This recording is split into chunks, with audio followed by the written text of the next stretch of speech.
Welcome to the 10 and 2 podcast. I'm Kat. And I'm Catlin. And we're here every week talking watches, photography, adventure, and exploring the world of horology. Kat. How are you? Oh, I was going to ask you that so quickly. I am well. We have another episode of 10 and 2 After Dark. People seem to really enjoy these late night recordings. I don't know why, because we are a disaster. We don't stay on topic very well anyways, but we definitely don't when we're recording separate and I don't know, at night. I think that's why they like them so much, because we go off the rails a little bit. Go off the rails. I think 10 and 2 After Dark was when we had our tutor chat. And the rant that people absolutely hate and give us terrible podcast reviews aka for. Not really a rant. Right. Exactly. 10 and 2 After Dark. That's always so petty. Oh, I'm just going to say something because say it, Kat. I've texted you about this so many times. So we have, we asked for people to go and rate our podcast. And you know what? If you listen to our podcast and you're like, y'all just suck, I don't like your style, then cool. I'm fine with that. Okay. Everybody, they like what they like.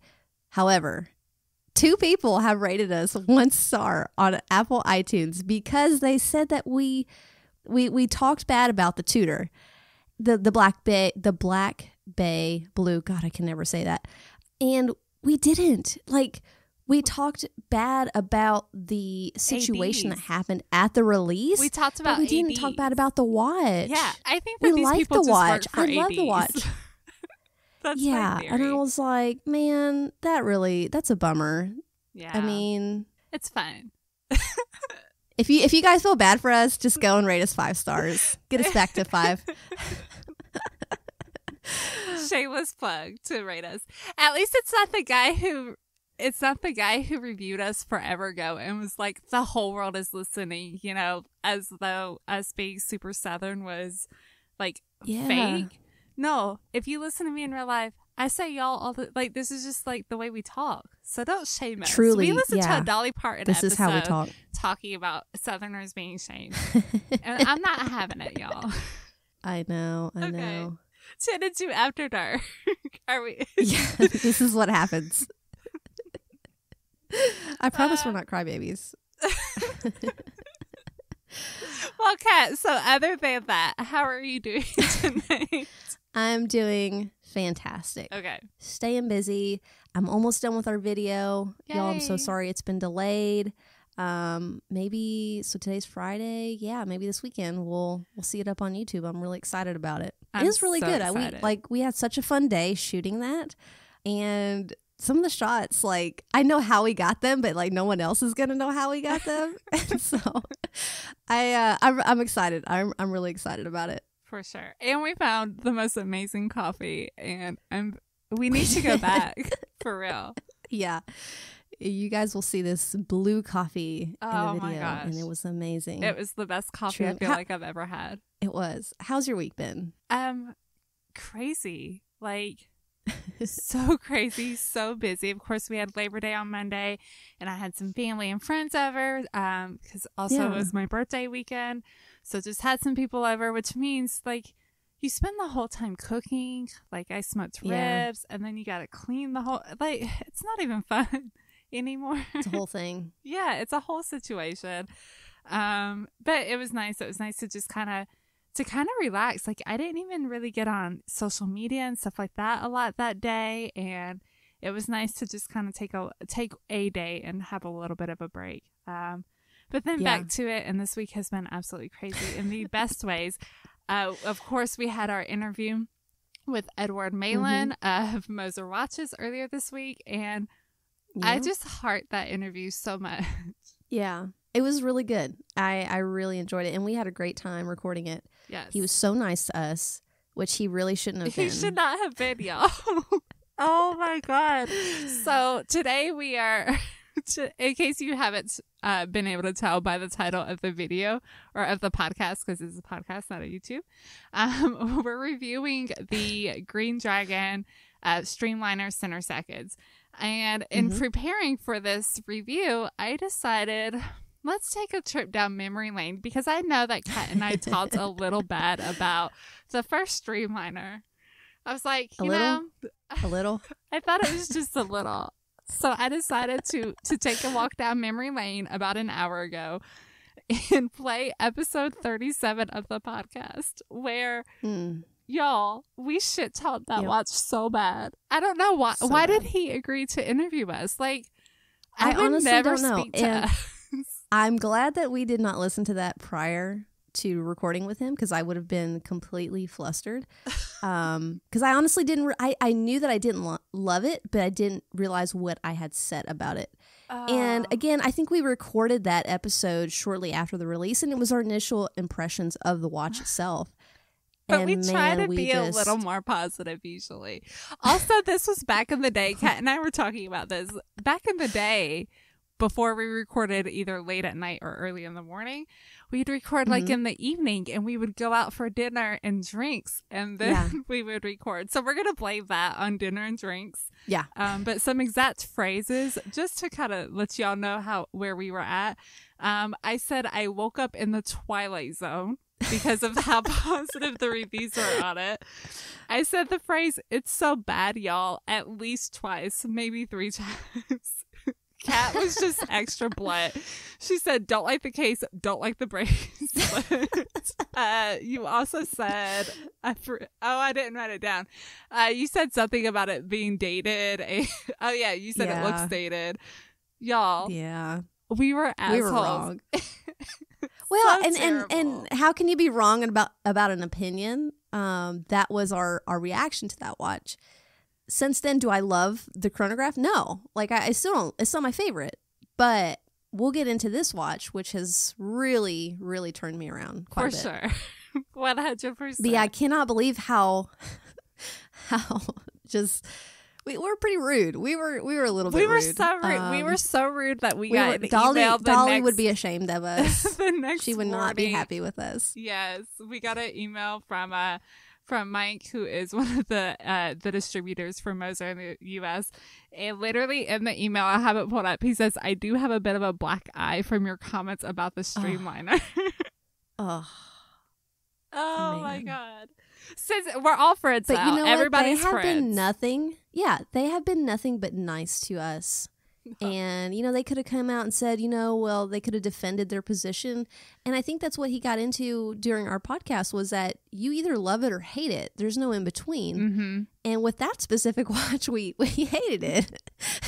I mean, there's no getting around that. But like, they're not going to argue with you on that, right? They know who they are and they're comfortable with that. And I honestly respect them so much more. Yeah. Most definitely. Well, all right. Well, let's see what we think about this one. How much crap do we want to talk about this one? No, just kidding. I don't really have a lot of crap to talk about it. Like, it's I think something that was really interesting that Edward had said during our interview with him was he almost liked talking to people who were negative about his watches from the beginning. Mm-hmm. And it's not that we were negative about Moser. We've been fans of Moser in general, but this was so different. The first Streamliner, the chronograph was so different. And we said that in the original podcast. And so it was so interesting finally having one in person and seeing it in person, because he said he likes to see how people's reactions change once you hold it, once you get it. And I feel like both of us kind of had that light bulb moment, which was super cool. Because like I remember when we got the watch in, you were excited about it. You were sending me pictures of it. When I got to your house that morning, I was excited about it, like eager to take pictures of it and get it on the wrist. So it definitely changed our minds a bit. Yeah. So, in talking about the Streamliner, of course, this is the second Streamliner watch that was introduced.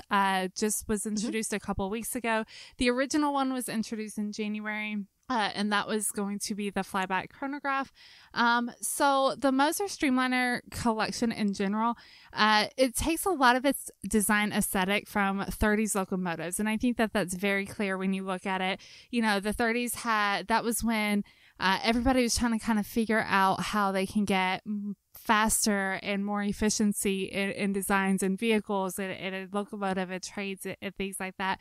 So I feel like this watch definitely has that bit of the design. Very much so an integrated watch. The bracelet integrates into the case perfectly. So here you have a 40 millimeter cushion shaped case. So it is slightly smaller than the chronograph that was originally released earlier this year. It's 11.8 millimeters thick. So it is a bit thicker, but it's a cushion shaped case, so you kind of expect that out of there. You've got 100-meter water resistance.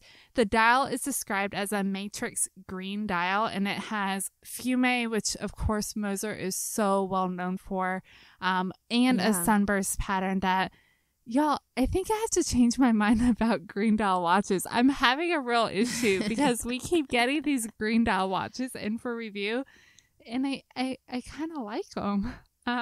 Yeah, and I think I mean, you can not like a color, but then, you know, a brand like this comes out and they make it in the perfect shade and they do the perfect detailing to the color itself that it really changes your mind. Same thing with that Oris Aquas that we had, which, you know, originally you were just like, oh, you know, it looks like the Hulk. I don't know if I'm going to like it. And then you loved it. So I think that, like, it just depends on the shade and how the watch comes together as a whole. For sure. I definitely agree. Here on the dial, so what Moser's done, they've cleaned the dial up a little bit compared to the first Streamliner. They took the 12 marker at the 12 o'clock and just replaced it with a double index, which I really like the more clean look. So you have the applied index. You have so around your minute track, very similar to the original Streamliner, is the 1/5 of a second breakdown, which has such a really 70s kind of vibe to it. And I'm all about that. Like, I think this watch really it has such a cool, funky design, which I'll talk about when I talk about some of my favorite things. Yeah, the hands are luminescent with what they call globo light inserts, which is what Moser uses for their loom.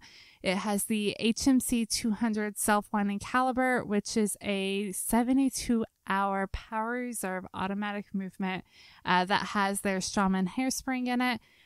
Integrated steel bracelet. The bracelet has that just perfectly well balanced, almost an M pattern to it. I don't know. How would you describe that? Yeah? I would describe it as a wave pattern to me. Oh. Sort of a wave. Yeah. It's really interesting. I did call it is it Spidel or Speedle? I can never pronounce it correctly. I think it's Spidel. Okay, I did call it a Spidel bracelet in the original, and it has that kind of overall look. Like each individual length does kind of overlap one another. But again, I think that not expand. Yeah, they don't stretch or expand. But I think that the overall aesthetic it still just kind of reminds me of that. But I think they take that and they made it very luxurious. You know, typically you would think of that as being a little bit more cheap, but when you see it, when you feel it, and when you, God, it, like, I can't describe to you seeing the finishing, the contrasting and the brush and the high polish. Like, you have those waves that Kat was talking about are very, very high polish, and the entire rest of the bracelet is very brushed. So you have this perfectly contrasted sports watch that doesn't, because it is from Moser, you expect some sort of a little bit of a dressier element, and I think that's kind of what you get with that high polish. I definitely agree there. Yeah. So integrated steel bracelet priced at $21,900. I think that's all I had for specs. Do you have anything else? I think so. No, I think you covered it all. Cool. Perfect. Getting to the good stuff. So, favorite and least favorite feature. And I'm excited because I changed my least favorite feature recently right before this phone call. So I know, and I don't know what it is because I knew it your original least favorite feature I might still touch on my original one. Yeah. But we'll get into my new one because I feel like my new one's better. Right. Okay, so what is your It's a better least favorite thing. It's better as, I don't know how to describe it. Dang it. But they're going to listen to this one and they're going to think we're still assholes. Yeah. Dang it. All right. Also, shout out to Edward for being so funny about calling us out about the things that we've said, because we were on a Zoom call with him. So, I mean, you could tell that he was joking and things like that. And, you know, our concern was we didn't want people to think that he was, you know, really serious about it. He was very, very fun, very friendly, because he could have been equally rude to us as we were about his watch. I think it took both of us off guard, because I remember there being just like a slight moment of silence after he said the first joke. Y'all, and I was wanted like, to crawl he's under joking. the table. I literally, like, at one point he asked which one of us, and I just raised my hand and slid down. Oh, man. All right.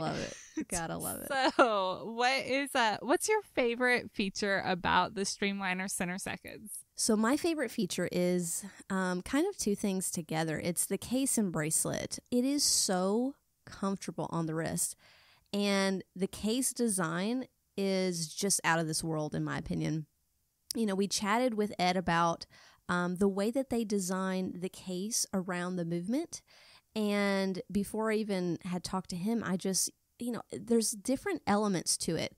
It's not just one piece. There's several different pieces coming together on this watch, and you feel like it is built around the engine.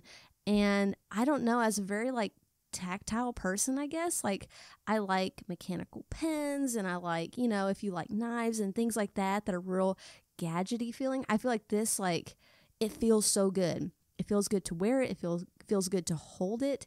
I don't know, I really, really love the case, and I love the bracelet. And that's something that I did dog on them a little bit for in the past with the chronograph was the bracelet, because I said, I think I mentioned it looked like it was, you know, Genta inspired, and I wasn't a huge fan. Well, at the time, I honestly, like, I wasn't really into those integrated bracelets. I've since, like, I've changed. You know, the more that we're in this hobby, the more that you and me get to spend hands-on with a lot of these pieces, our opinions change on them, and that is one thing that has changed. Yeah. What about you? What's your favorite thing? Can I just say ditto? So same. Yeah. I had the case and bracelet design, and again, like you said, this was something that we both kind of spoke negatively about, but genuinely, this was one of those cases where once you see the watch, once you hold it in person and put it on your wrist, you get it. It's not designed to be. And I think so much of the shock was how different it was from everything else that Moser had done. But it's not supposed to be the same thing. It's supposed to be different. It's supposed to be a whole new, a whole new idea from the brand. But it has this futuristic feel to it that still honors kind of that third, you know, they take it back to the 30s with the locomotives, but I feel like it has such a 70s vibe. Like for me, when I think of some of my favorite watches right now, like that are vintage inspired, I like bullhead watches that have that like late 60s, early 70s chronographs. I think about like the Mark II from Omega, that Speedmaster. I love kind of like this bulky, even the Ploprof, these bulky vintage kind of rough looking watches that have such an iconic design that they're not mistaken for anything else. And Moser nails that here. There's nothing else in the world that looks like the Streamliner at all. You know, I feel like, you know, in a world where integrated bracelets and things like that are so common, they're so like redundant, they've taken that and they've made it uniquely theirs. And I think that that's really saying something for a watch brand, because you can only reinvent the wheel so many times, especially when it comes to case and bracelet design. But they did that. The bracelet, this was my original least favorite thing, was going to be the bracelet. And it was going to be a nitpicky thing, because when I had it on my wrist, I did feel a little bit of getting caught in my wrist hairs. I didn't get to wear it for a long period of time. Unfortunately, this watch was just kind of an in and out situation. We only had it for a few days.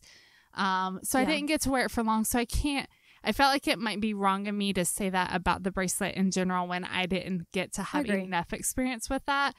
So that's something that I would kind of look out for. But other than that, I mean, they created an icon honestly. Like, They did.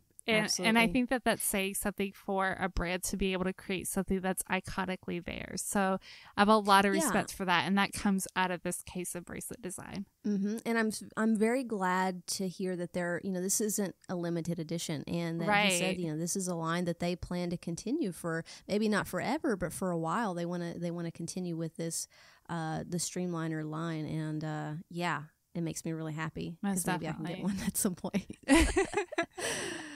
Okay, so let's get into what's your least favorite feature on the Streamliner Center Seconds, or the Green Dragon. I should just call it the Green Dragon this whole time.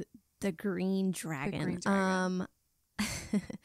My least favorite. This is really hard because I could not find a fault in this watch, and not that I look for faults, but that's where my eyes go at first, and then second is just like what do I just don't like about it? Oh my gosh, I struggled, and then I've been looking at pictures all day, and I'm like, I don't know. So I'm gonna be petty. I'm gonna say something that's because it's like not even my least favorite thing, but if I had to pick something, it would be the way that the loom is done on the hour and minute hand. And first of all, I love that this watch has loom. I love loom, and it's done incredibly well. And the only thing I can say that I don't like about it is how the loom is stacked on the metal hands, and it kind of extends or protrudes beyond it. Mm-hmm. It's not my favorite thing. It doesn't deter me from the watch at all. Like I still love this watch.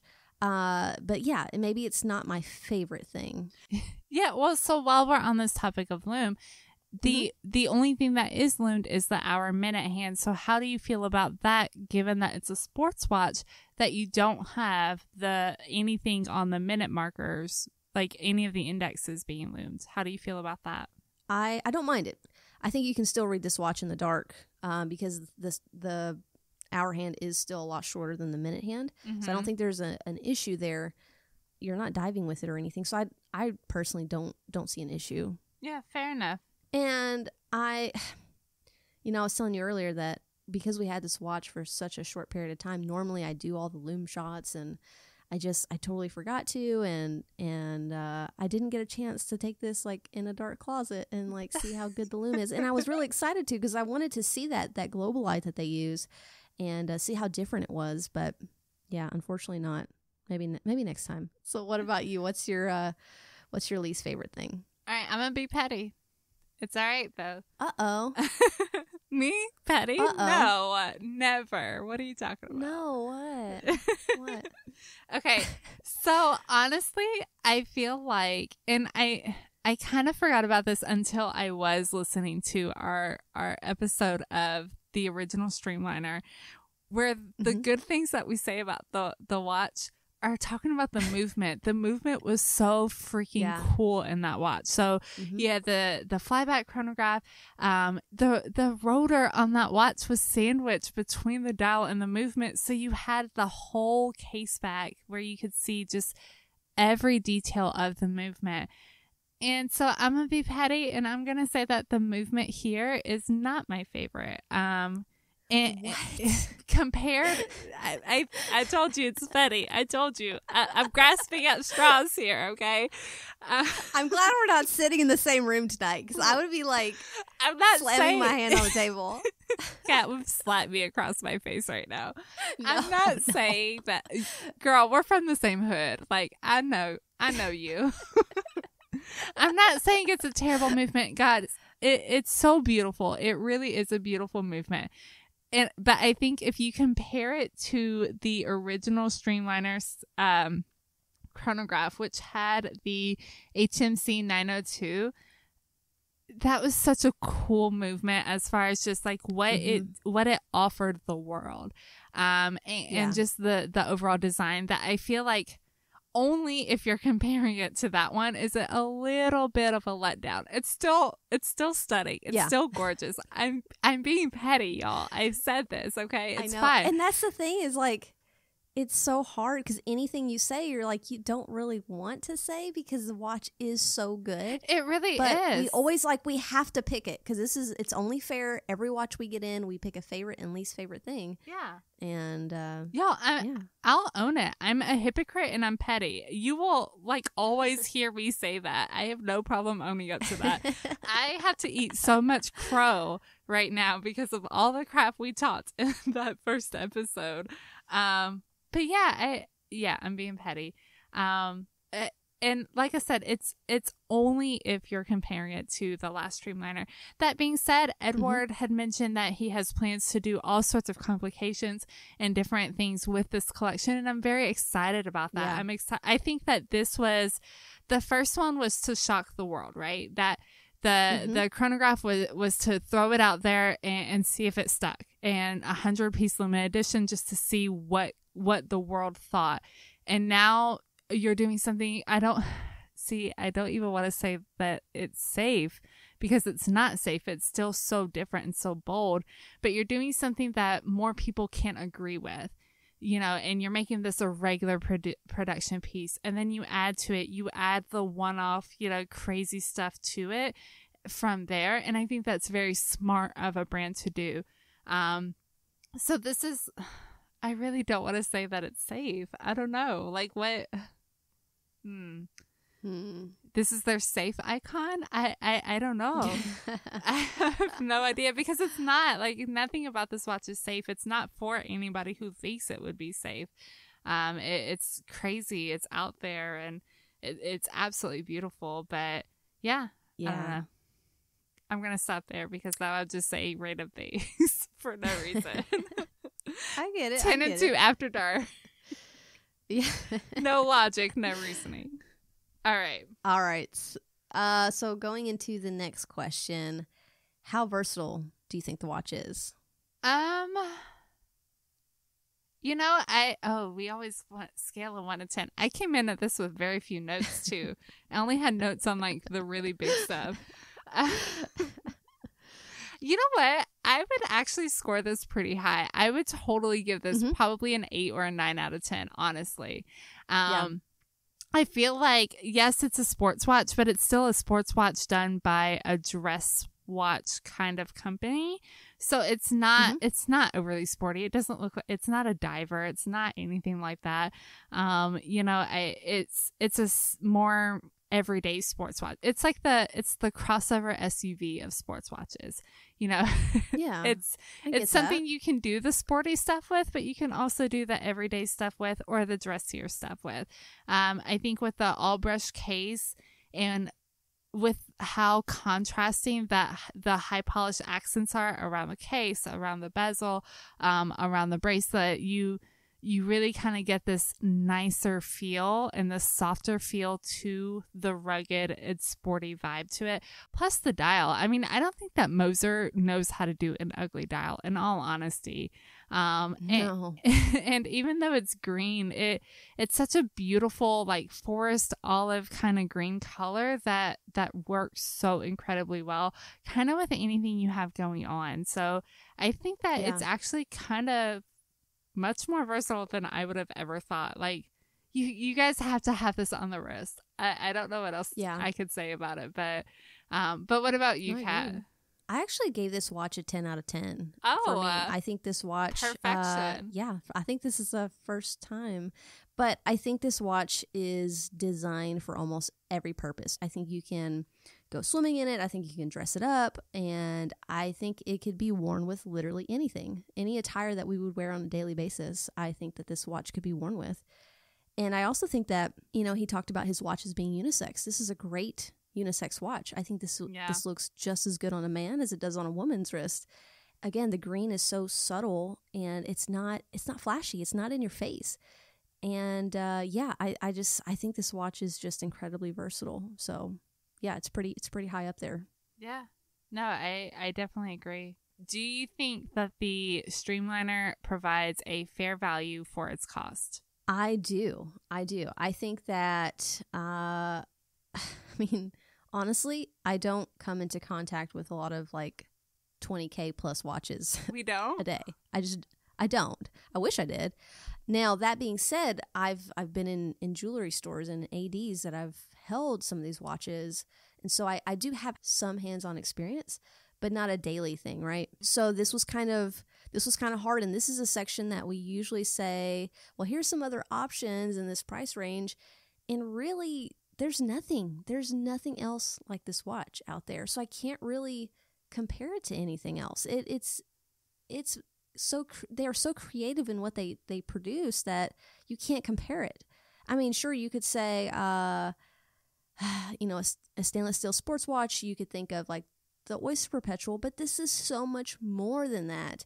And as a fan of that Rolex feel, that Nautilus feel that you get on the wrist, I can say you're going to get that with this watch. If not, it's a better feel.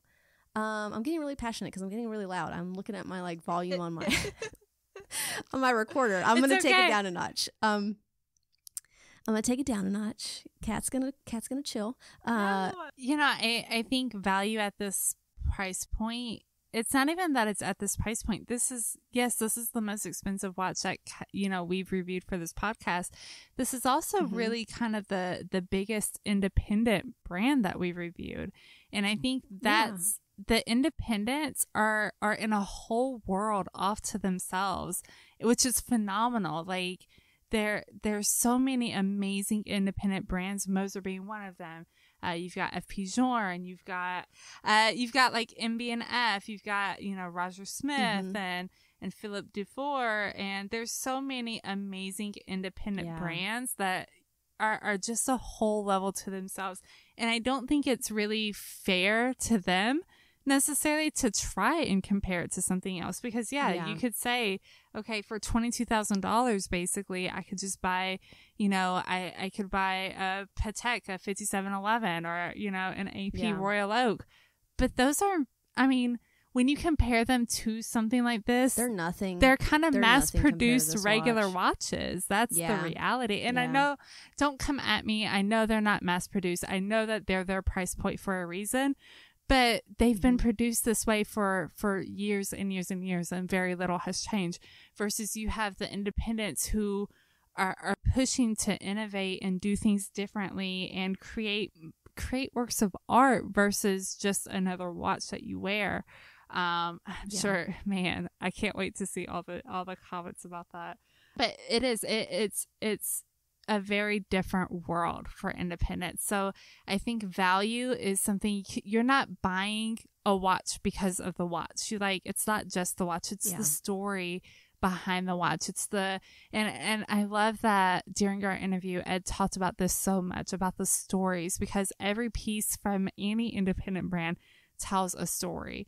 And that's what you're buying. You're buying into that. You're buying into, these are a lot of times younger brands, or brands that, were gone for a while and are getting started back again. So they don't have the history that a lot of these bigger brands do. They don't have the kind of reputation that they do, but they're still earning their way. And I think it's absolutely phenomenal. Yeah. So, I think, if you're buying a Moser, you're buying it because that's what you want. You're not comparing it to a lot of other mainstream watches. Yeah. You might compare it to other independent watches, and that's fine. But at that point, you're just comparing different. Each of these brands are doing phenomenal movements and crazy things and absolutely stunning pieces of art. So yeah, that's what I got. I'm getting a little passionate. It's hot. I need a fan in my closet for these late night recordings. No, you can't have a fan. The audio is going to be crap. Dang it. Sorry. Oh, man.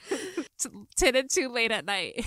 Yeah, that was a really good question. And I think I just want to touch on something else. I think that this watch is going to set the standard for you and me going forward because I think we have some opportunities now to get a hold of some more independent brands. I think I think Moser set the bar high for us. So it's gonna be tough getting other watches in this similar price bracket.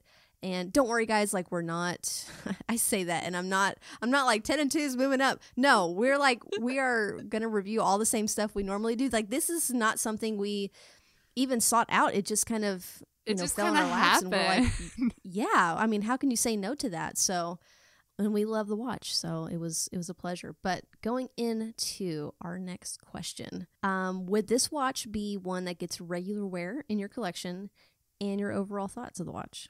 Yes. If I had $22,000 to spend on a watch, yeah, like I'll take it. Yeah, I think like what we talked about with versatility, that's such an important thing for me with watches.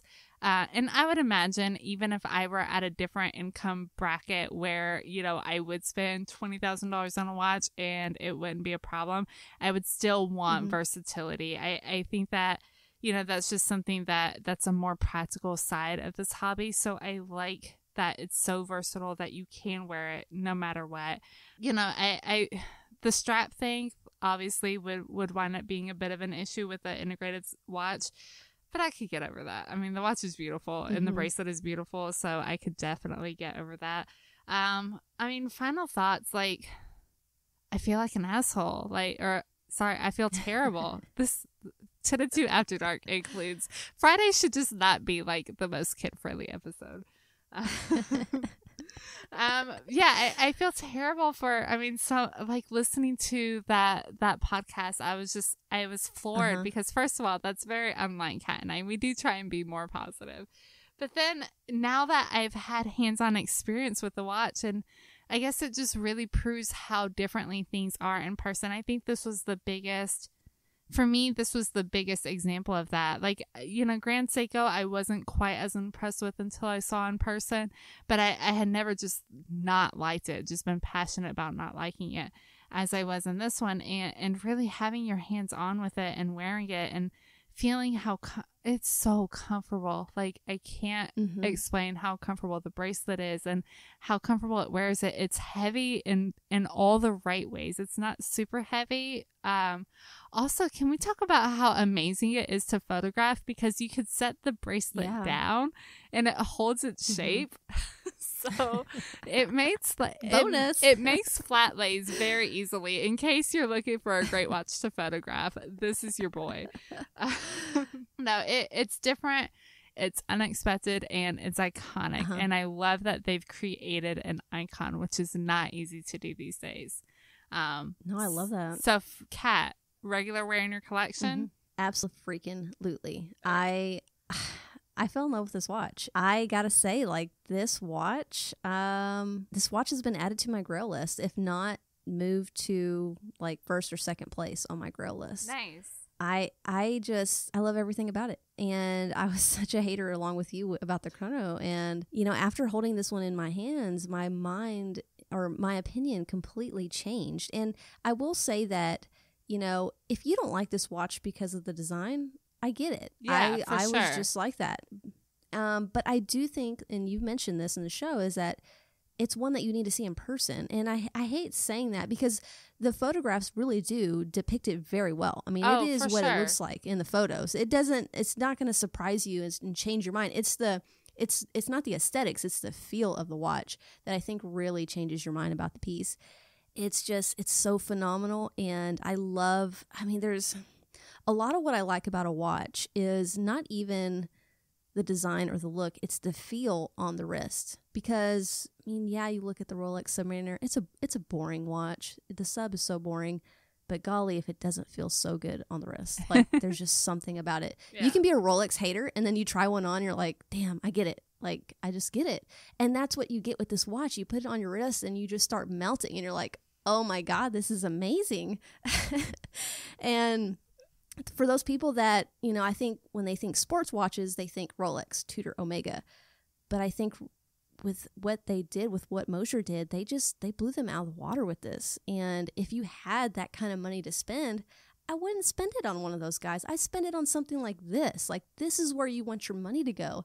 It's so beautifully crafted, and every little detail is well executed in the watch. And yeah, it's just so stunning. And I'm glad that I came around on this watch so much. Same. So, and I'm so humbled that we actually got to be, you know, hands-on with it for a couple of days. And thank you to Moser and Gigantum for sending this to us. Yeah, I love it. It's on my grail list now. And, you know, I was actually thinking the other day, I was like, if I sell all of the watches in my collection, Hashtag all Like, the watches has close. a whole new meaning right now.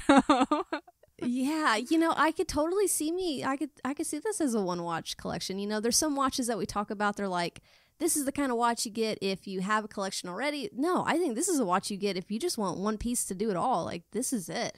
Yeah. And I think love it. that's so neat because it's such a distinct color dial, but we're both saying it could be like there's you don't have to justify having all these other watches to buy this watch. Like, no, you could have, this could be your first watch. Yeah. And I think when you hear the color green, you're like, it stands out to you. You're like, ooh, green.